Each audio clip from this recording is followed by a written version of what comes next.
Hello, lovely people. Welcome to my YouTube channel. This is Bee's Global Kitchen. I want to use this opportunity to thank all my subscribers and my returning viewers. This means a lot to me. Thank you so much for being with me on this journey. Today, I'm going to prepare tomato stew.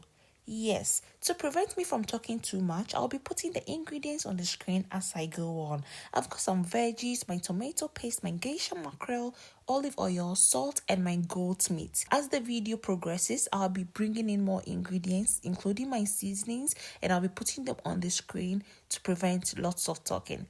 Let's get this cooking. I'll start off by cooking my goat meat. I will season with salt and goat seasoning, dry thyme leaves, blended veggies, which are my onions, my garlic, my ginger, my habanero pepper, and my anise seeds. That's the first thing I will do. I'll blend all these and use it to prepare my goat meat.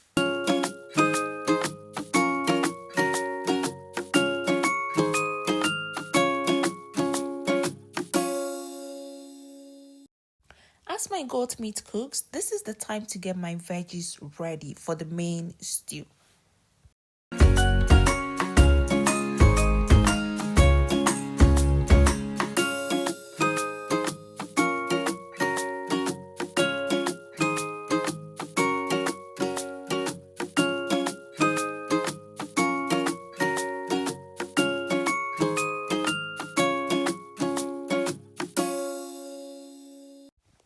Alright guys, my veggie prep is done. These are the ingredients I will be using to prepare my stew. I'll be using 1 tablespoon of rosemary seeds, 1 tablespoon of curry powder, 1.5 tablespoon of prawns powder, my cooked goat meat, my blended raw tomatoes, my oil right in the middle, my chopped veggies, which are bell peppers and red onion, my goat stock. Yes, guys, very necessary. I've got 4 cups of tomato paste.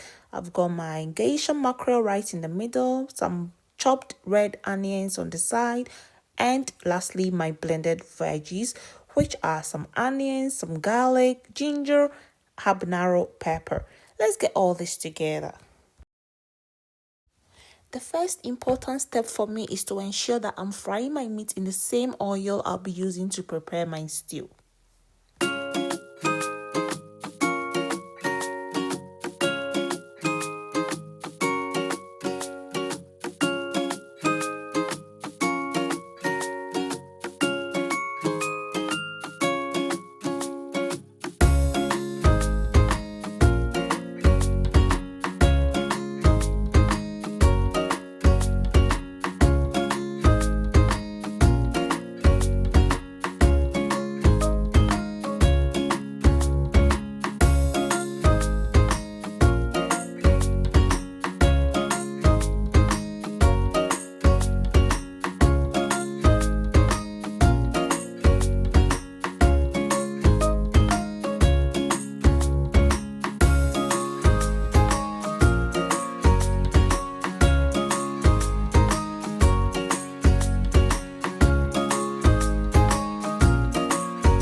Alright guys, so this is it. This is how I make my tomato stew. Thank you so much for watching to the very end. I'll see you in my next video. Bye bye.